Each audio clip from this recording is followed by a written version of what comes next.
Hello, welcome back. Here we are, the last panel of this summit. We have talked about with the whole industry about music tech during those last 4 days, and it was really important for us to close this summit by giving the word to the artist.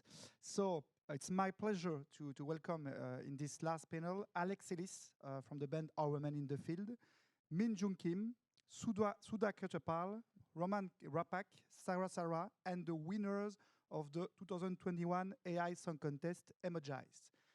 Yvan, Hello. Wow, wow, wow, wow. I need to take a sip for you guys to say to the artist and to creativity first, and then I'm going to ask you questions, guys. Mm. Mine's gone. What is it that you're drinking? Without you Belgian guys. beers. Yeah, of course. Which one? La Franchie. it's a beer Okay. produced in the building where we are. Yes. Amazing. That's what you're talking about. Yeah. Handcraft stuff. So, just to say a few words, and I will give you the floor, guys. We've been through 4 incredible days of sharing insights, sharing experiences with panelists and speakers and experts and artists from all over the world.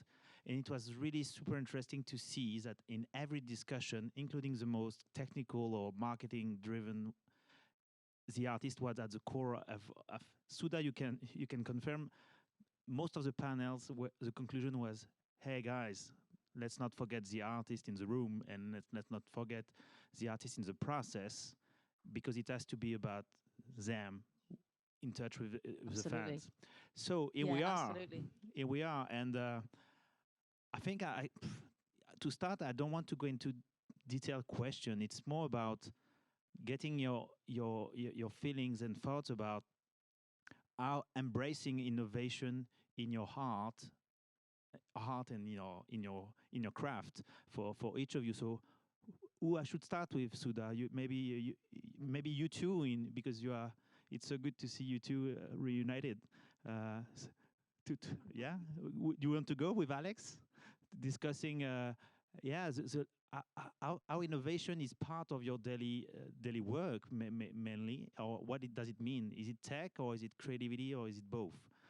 And we're gonna go in more depth, specific question. I know this one Can I is go like, first? Yeah, sure. With with regard to innovation, um, I mean, I wouldn't describe Our Man in the Field as a DIY project. Certainly, I'm not doing anything on my own, and I have a huge community and network of people that are working with me. But we absolutely look at technology, and particularly because the genre of music that I make is probably um, behind a lot of other genres in terms of the way it embraces technology, and I think most people in it would accept that. And I'm keen to book the trend, and I have a team of people around me that come up with ideas or make my ideas come to life. For example, I was explaining to Suda earlier on, we've had so I kind of see um, two things going on with my project. The traditional outhouse activities, I call them, and then the in-house stuff. So um, above ground, we look like, or we aim to look like any other top tier artists as much as we can, and we want fans to see no weaknesses in the presentation, the music, or the way we appear wherever we do appear. But under the bonnet, we want people to go, wow, that's completely different, not what I was expecting, and the things that you've got going are completely different to any other major label artist that we see you alongside. And one example of that is we we've been delayed making our second album because of COVID. We have an opportunity to make it with an amazing producer in America that would advance the art side of things and would increase our network in America and Canada and worldwide probably. So it's a huge opportunity. But because of COVID, we've been delayed in being able to make that happen. So I'm part of the Rattle, which some of you guys know about, and we put our heads together and came up with the idea of taking a song from the album that we put out last year and remaking it with a tech company.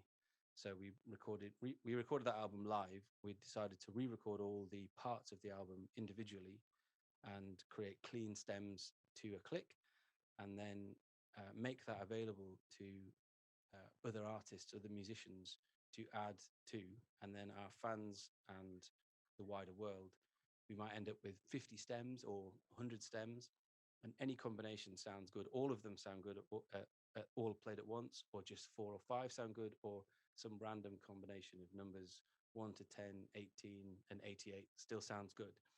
And anybody can come on to this tech platform that we're partnering with and make their own custom mix. We don't know where that's going to go. It's either going to be like a deluxe way of listening to music. It could be that you can buy a vinyl, you could buy a CD, you can pay for a streaming service or download a digital track.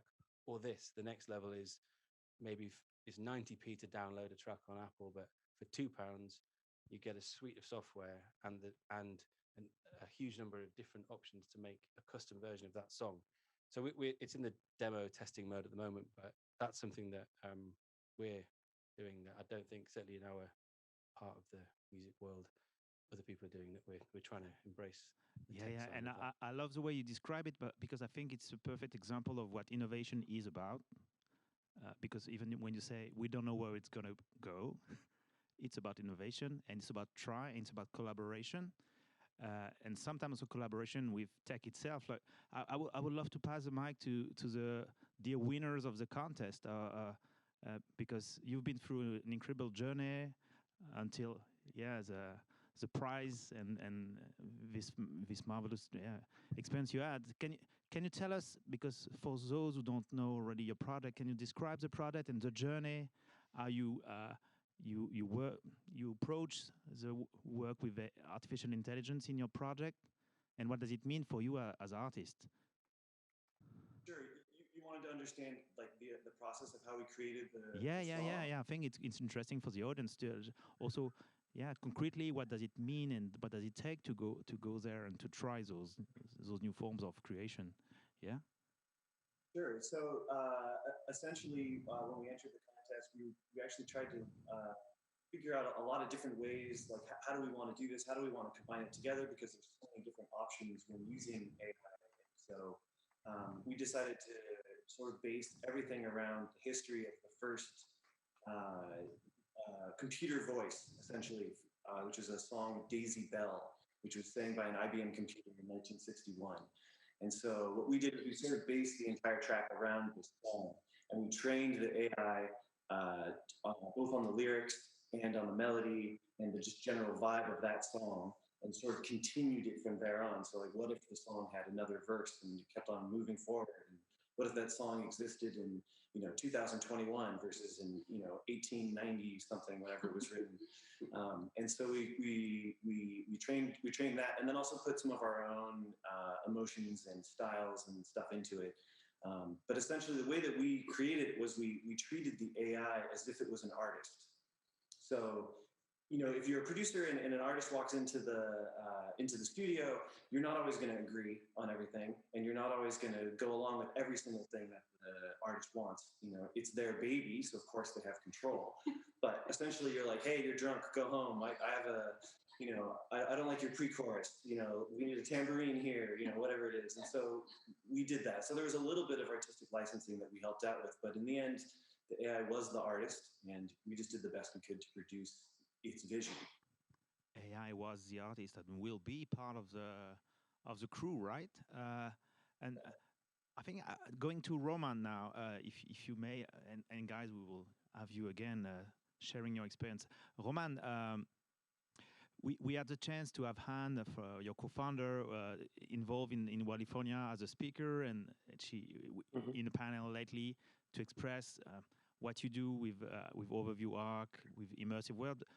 Can you tell us a bit about the approach, because it's pretty original, meaning having artists collaborating with gaming developers, and yeah, just and as an example also of how it can be a collaboration, technology and artistry for real in an entrepreneurial world.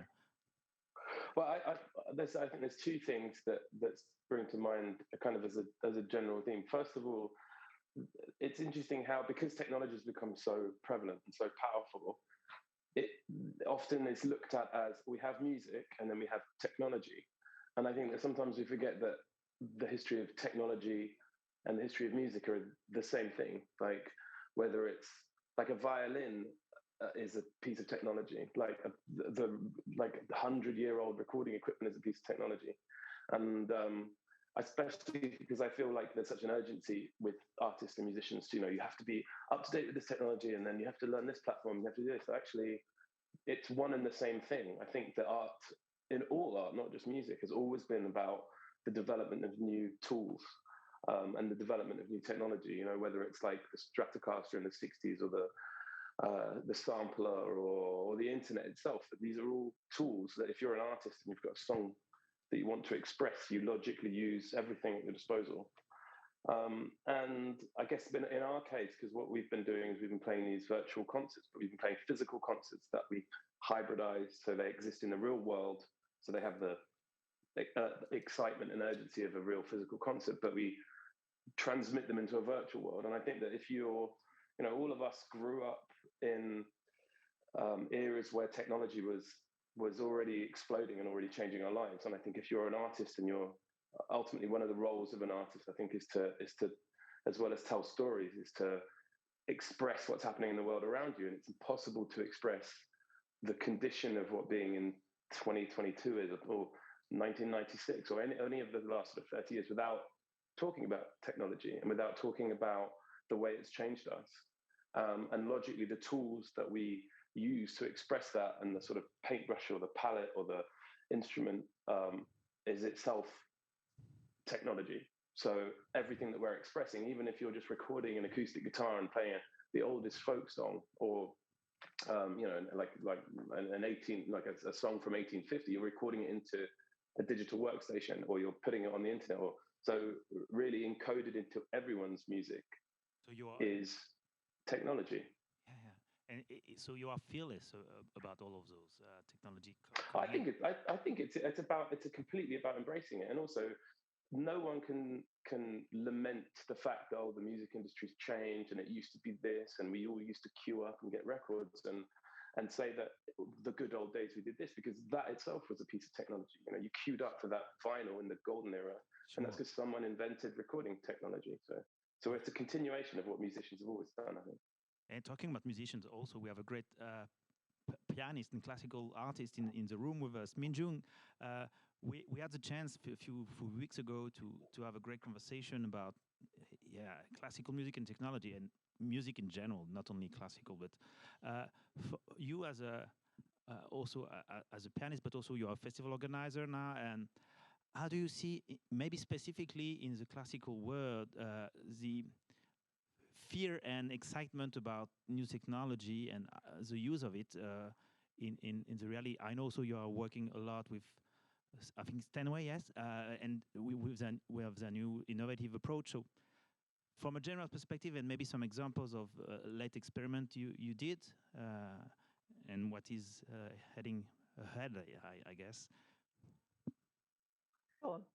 Well, absolutely. As you say, for me, I think what Walifornia has highlighted very much so is that how far behind we are compared to you guys in classical music in terms of accompanying technology with the advancement of classical music production, if you like. Because in fact, when we look at the notion of recording, for example, today, classical music, there's still the idea that we have to follow a certain pathway, a certain way that's paid for us. And the CD is still considered a calling card in the classical music industry. And this is where, for me, what drives me is to find new and innovative ways of communicating music. And this is one of the key elements, I think, that's been underlined during the summit. And for example, as you said, Yvan, Steinway, for example, I'm a Steinway artist and the ambassador for the latest innovation, the Spirio. And Steinway has recognized the need to embrace digital technology and to use it to move forward, to reach out to a new audience. And just to give you a little information about the Spirio, it's in fact an ordinary piano, a grand piano, but it has high resolution playback and it captures. It's capable of live performance capture and playback. So what does that mean? It means I can play on the stereo today, and it will record exactly my touch, my interpretation, my pedaling, my phrasing, everything that comes into a live performance environment. And unlike Alex, who had his recording, for example, postponed, or he had to modify it, for example, as he said, for me, it was the reverse in a way, because with this technology, what we've been able to do is actually, I was able to record in Paris on a stereo, transmit the data back to New York, and they reproduce the data. So it's me playing, but on a stereo in their studio, and then the stereo plays to capture the recording, and the recording will be made. So it's an amazing Wow. technology, and yeah, It's traveling not in time, but in space. It's fascinating, and it's yeah. it's absolutely incredible, because I think as I say, this is one aspect of it, but the next aspect to come is that in fact it's going to be able to be fed live. So, for example, if you had a stereo in your studio today, and I have a stereo here at home, I can play, and you will be able to hear back exactly what I'm playing. I can give you a performance direct without being physically present, and that sort of it encapsulates everything that we're working towards as well in sort of green issues and in reducing carbon carbon emissions. But it's a little bit like what Roman was saying as well, because the piano, we think that it hasn't really developed, but actually it's developing all the time. We're creating this technology to be able to use for, and it's not just for pianists. And this is where Steinway has identified this, and this is where I'm working with Steinway to show different ways how we can think about playing and performance playback and creativity. It's beyond the pianist. It's beyond also the artist in that sense. It's really for everyone to embrace and engage with.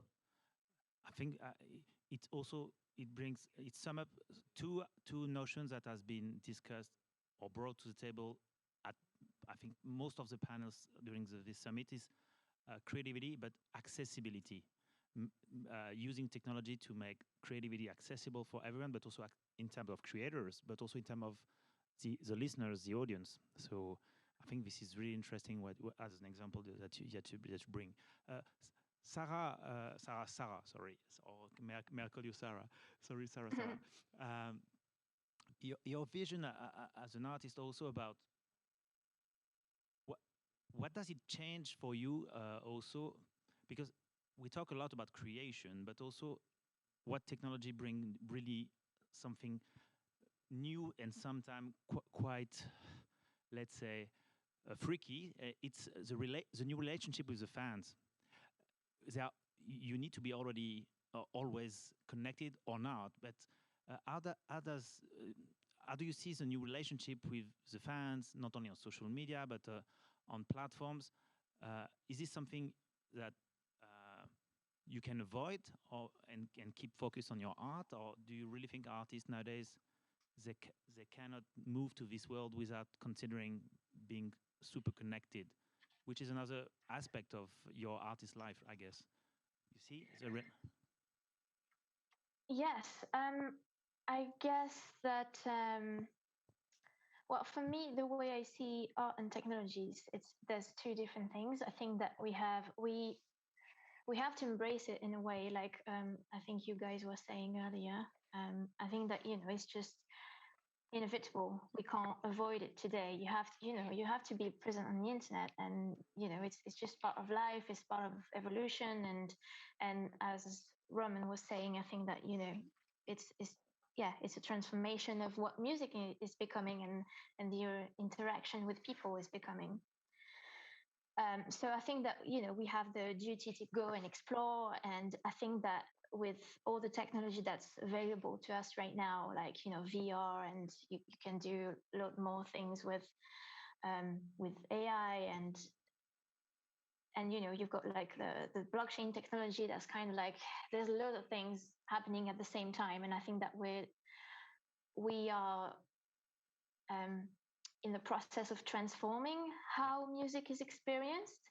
So for us, obviously as artists, like the way we make music, the way we connect with people, but also for people how they experience music. Like what is an experience, what is a show today? Like you can experience it in VR. You can, as Min was saying, you can just play, in one country at one point, and someone can watch it at the other end of the world. So I think that we're sort of like in the process of transforming what music is, like the way records were invented, or Yeah, from the creation to how it is brought to the people, and how now they yeah, can interact with your work. It's not only listening yeah. to, it's they can use your work to. Is it confusing that, like, all the kind of user generated content, having people taking your art and using in many forms? Is it okay for? I think I think that it's, I think that we don't really understand it right now. Like, I think that the model that we had for the last 20 years, streaming and just like these putting 2D content on the internet and people experience it, and I think that it doesn't really work, like in terms of, um, in terms of value, like it's just, there's something wrong in the system at the moment, like with the streaming people, and everyone's making money, but Yeah. but the artist, you know what I mean, there's a Yes, problem. yes. So I think that we are in the process of redefining what it is. The value. And I guess, yeah, I guess the really important point that I wanted to make as well, so there's like this way of what music is becoming in the digital world, but there's also this big problem that we have, with big tech today. I think that, as I was saying, like the model that we have, these big empires, people that are controlling the world with their algorithms. I think that, there's a problem, for the arts in general. It doesn't work for us. It's just, Yeah. they're basically, taking control of everything, and we don't have our rights. And yeah, so that's a big problem. And for the arts, but also in general, I think that we don't really realize how much technology affects the world. And we had a conversation the other day about, blockchain and NFTs and stuff. And actually, no one talks about how technology affects the environment, and how it affects people as well. And I think that as artists, we have like the duty to talk about it, and also to explore that kind of things, as activists. So that's the side that I'm really interested in, because I work with technology and I really love to explore this kind of stuff. And I'm working on VR things at the moment, but also I'm like, we have to do something about what's going on at the moment. Yes. So bring yeah, not only generating value, but brings value through exactly. through and values in many terms. I think what is quite special, and why I love to work with the guys at Wallifuna, is that all those values, like putting human and sustainability at the core of innovation and tech, and obviously artists, has been reflected in this very summit. Because just the last panels we had about smart venues, so it was pretty technical and stuff. We were talking about softwares to manage venues in a smart way, and most of the conversation was about sustainability and being responsible about the data you bring to the people and the one you take out of the people. So I think we are on the right path, because we are in the music sector, and you artists, you are you are always carrying the torch, saying, "Hey guys, yes, this is great, but let's be careful." Anyone wants to react on that, like the ethics part of what we do here? Maybe Suda.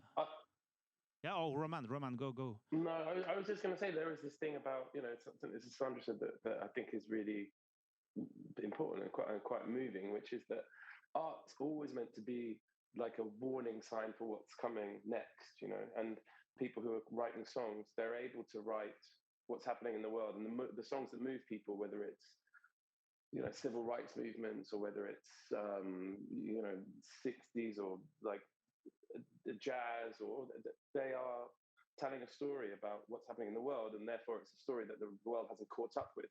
So there's this Marshall McLuhan quote where he talks about how art is like the early warning system for what's going to happen next. And I think that's sorry, there's a helicopter outside now.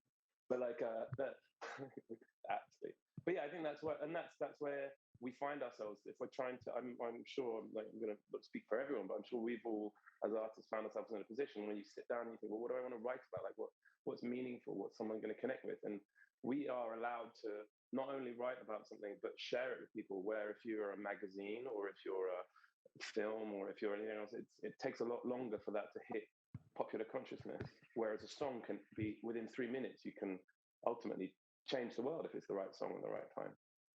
Yeah, this is right. I guess to be to be able to be that kind of messenger to the world, you need to be empowered to go there and to maybe understand what's going on. I have a question for who wants to take it.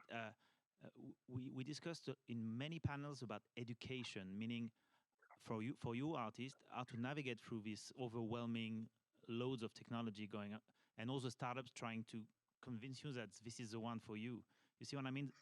There is a lot of savers, but sometimes it's hard to navigate. So, how do you maybe Sudha and Alex? How do you see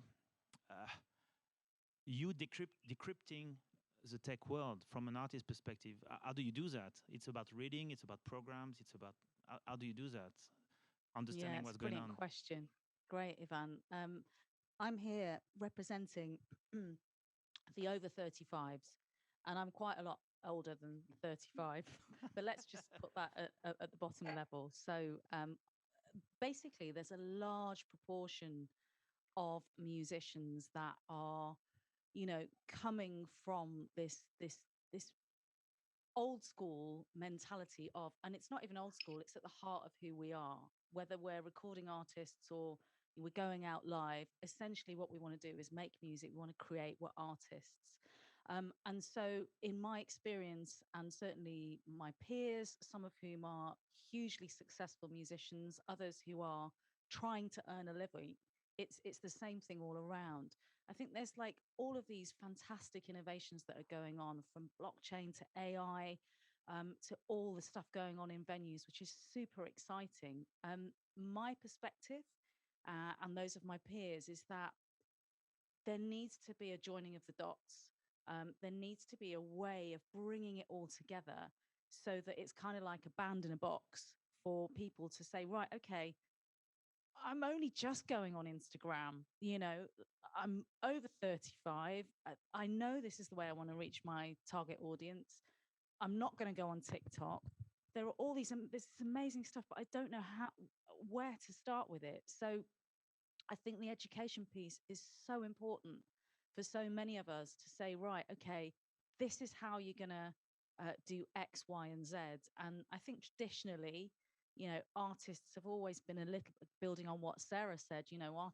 Artists have been shafted by the industry.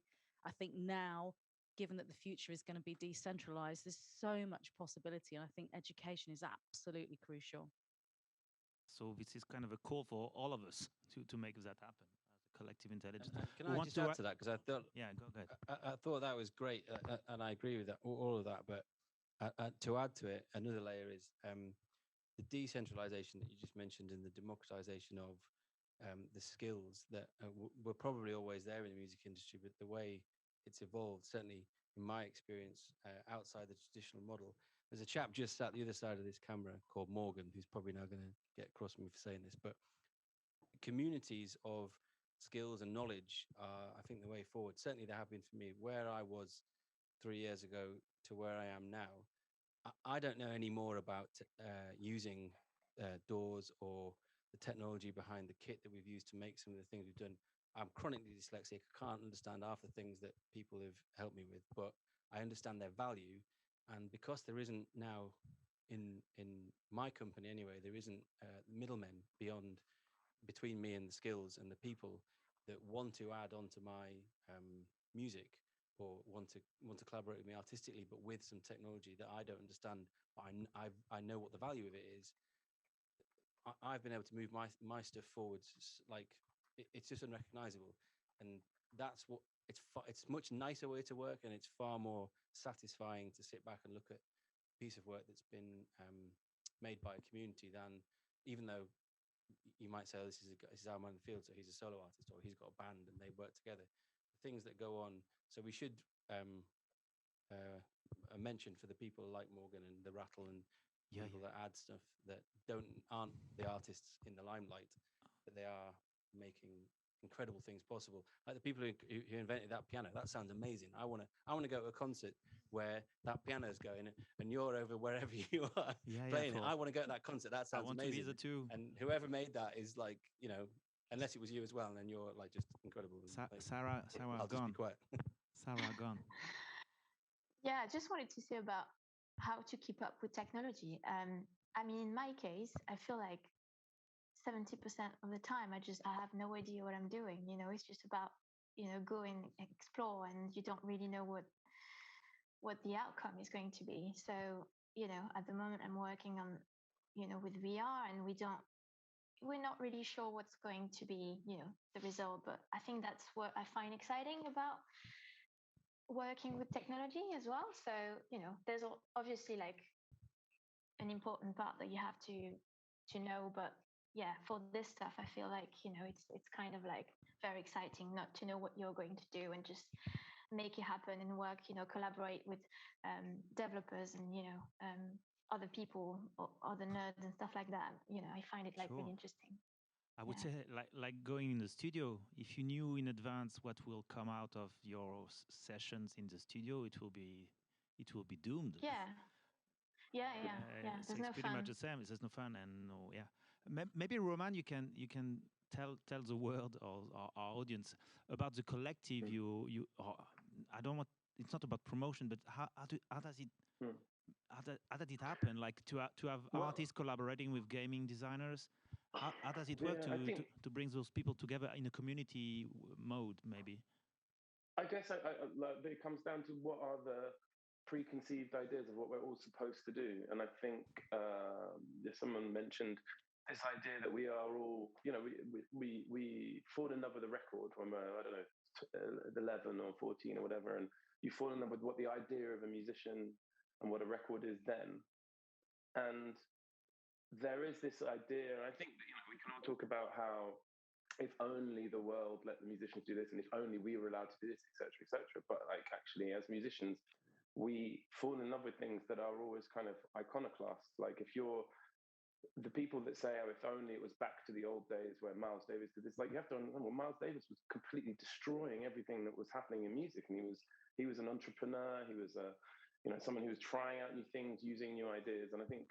With our project, the idea was to say, well, why is a band always this group of people? Why is it always this bio press pick of mostly guys, mostly white guys, mostly leaning against a wall, and this is them, and there's the drummer, and there's this and that. And actually, if you think in terms of what a startup is, and we have to talk about gaming because actually, like, gaming is a completely different art form, and it should be added is twice as big as the music industry, like as big as the music industry and the film industry.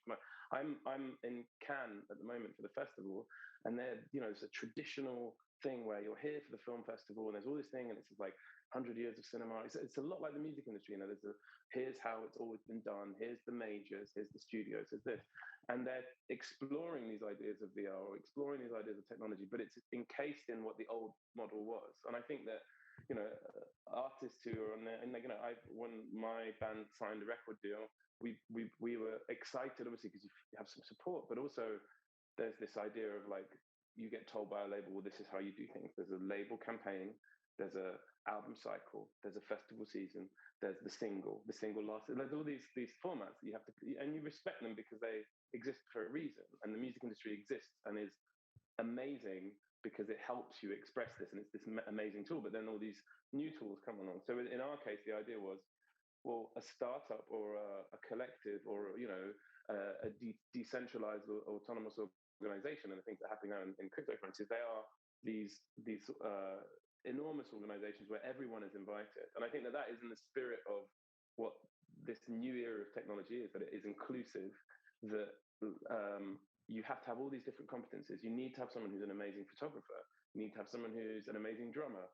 You need to have someone who's a coder. So in our case, we just opened the floodgates and we just said, look, we're going to invite everyone into this band. And will have all these ideas that can come in, and we'll try and shape them into something. And I think that our project is better for it, because if it had just been up to us, it would have just been another backpack.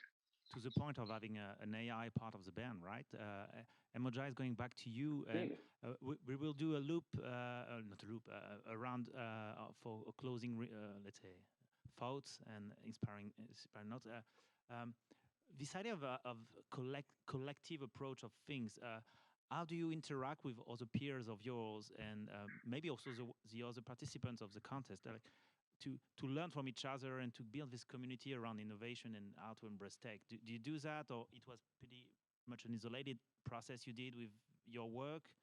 How do you see that building a bigger community moving forward? Maybe this. Yeah, it's a great question. So I guess I've sort of been involved in a community of people who have been familiar with trying to use AI in music before, but for this competition, our band came together for the first time, and not everyone had experience with this. So, to the point earlier, nobody really knows what they're doing in this space, and just having people with different backgrounds who are new to this, who are going to be seeing things for the first time is always really exciting. And even being part of the contest, we got to meet some of the other teams and the other people, and these were people from all over the world, and they'd taken such different approaches. So there was so much to learn from what other people did, and it was really a lot about just getting ideas and seeing what happens in the future. I guess just like one last thing to say about that.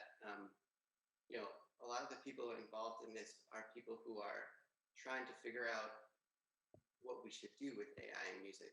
And I think it really needs to be a conversation where the artists are at the front of those types of decisions. So that's kind of what we were working through as we did this.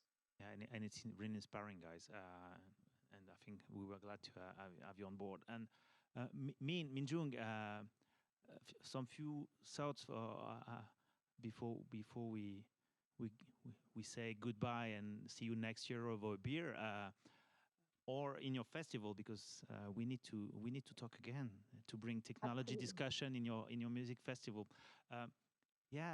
Maybe some few thoughts about what is next, I guess, for you to build that community of collaboration, let's say, even in the classical world, with the technologists, like being more inclusive, I would say. Do you see that coming also in classical music, or how to help you going there? I think there are individuals who want to bring it forward, who want to progress.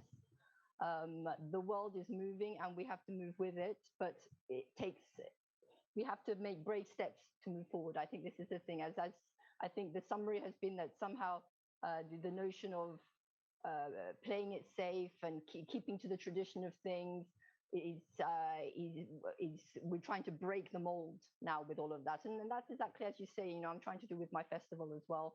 Try to bring the idea of classical music that's accessible to all collaborations, all genres, because there's so much fertile cross-fertilization that can be made out there. And so I would say that that's what it is. And I think it's the collaboration of each and individual step along the way that helps to put the dots together. In fact, we can't do it alone. We can't work as a single entity. It's very much a group collaborative force. Again, community. Yes.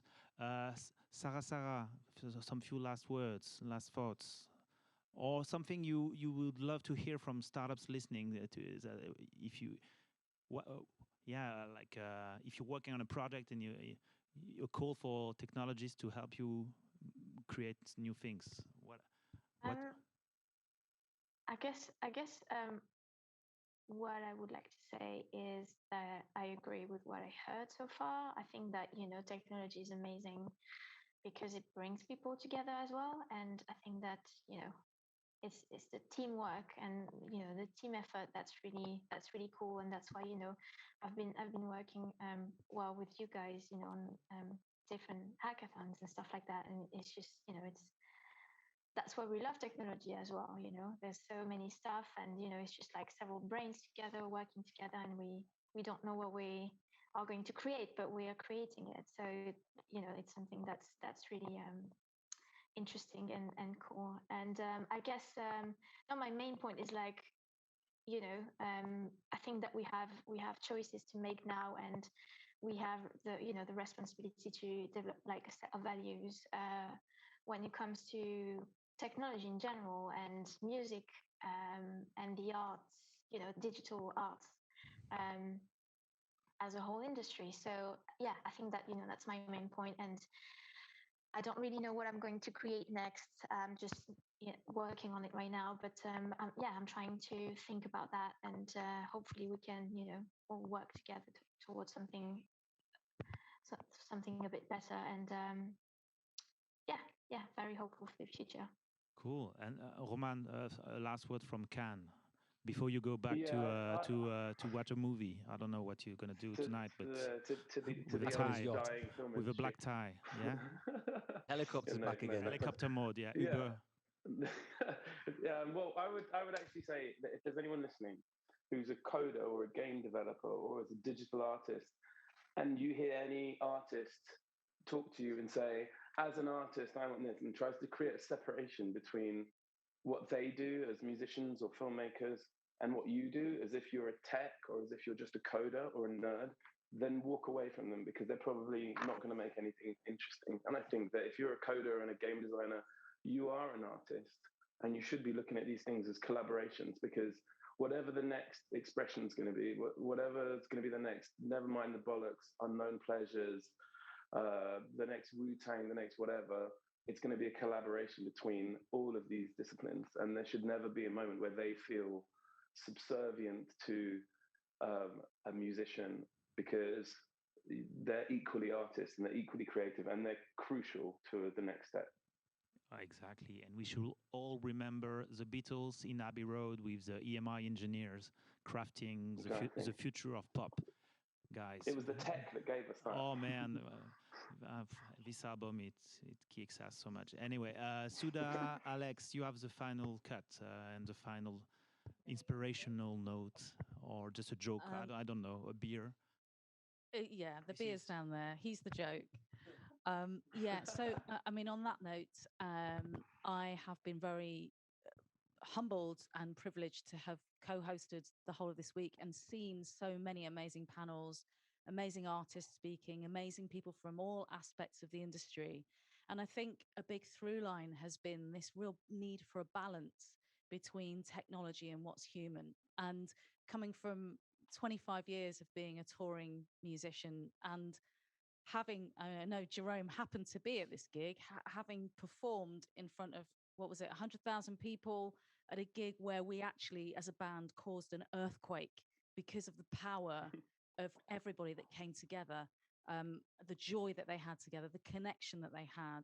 I think it's hugely important for all aspects of the industry to really remember that side, the connection, the human connection that we have as artists, playing our instruments, feeling our instruments, smelling the sweat of a gig. And as well, as Sarah said, getting technology and Roman, the cross-pollination of all of these areas to enable and support us now going forward. So I think connection is absolutely key.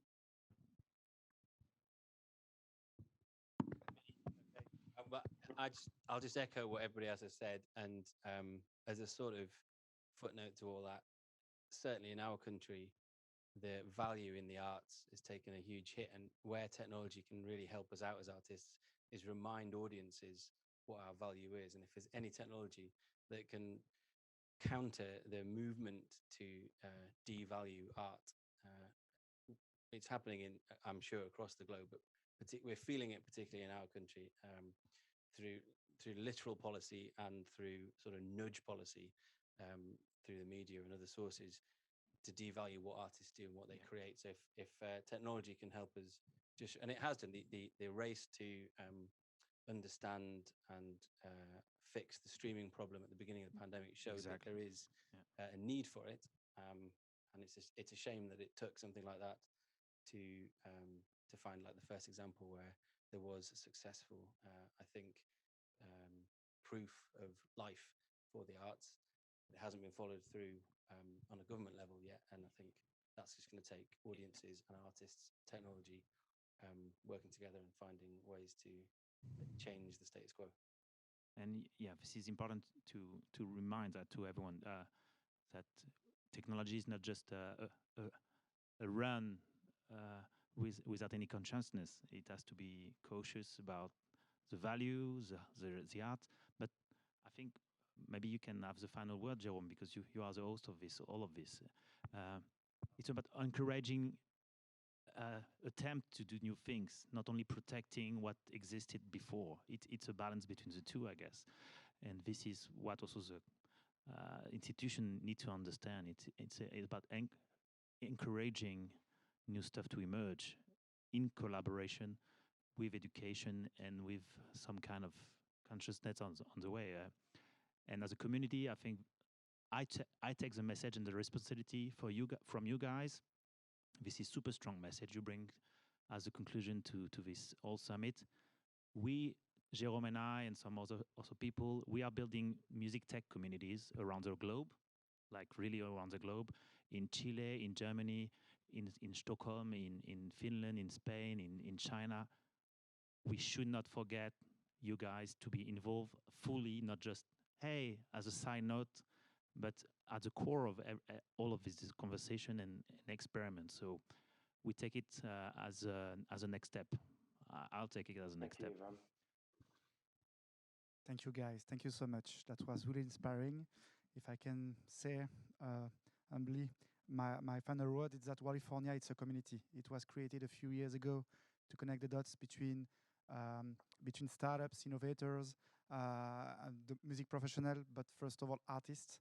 And Walifornia exists for you, and Walifornia will not exist without you. So do not hesitate to come through us. The objective is really to help you guys, you the artists, but also the global music industry, to innovate, but with this human side. It's really important for us. So thank you so much. Thank you so much, Alex. Thank you so much, Min Jung, sorry. Thank you so much, Roman, Sarah, Emojized. Again, congratulations for your award. A special thanks to Suda. It was a real pleasure to co-host this Walifornia with you. And to Ivan also. You are with us since years, so thank you so much. See you next year in 2022. But before closing the session, let's meet here for the final party, a special gig with our men in the field. So stay connected. Bye-bye, guys. See you next year. Bye.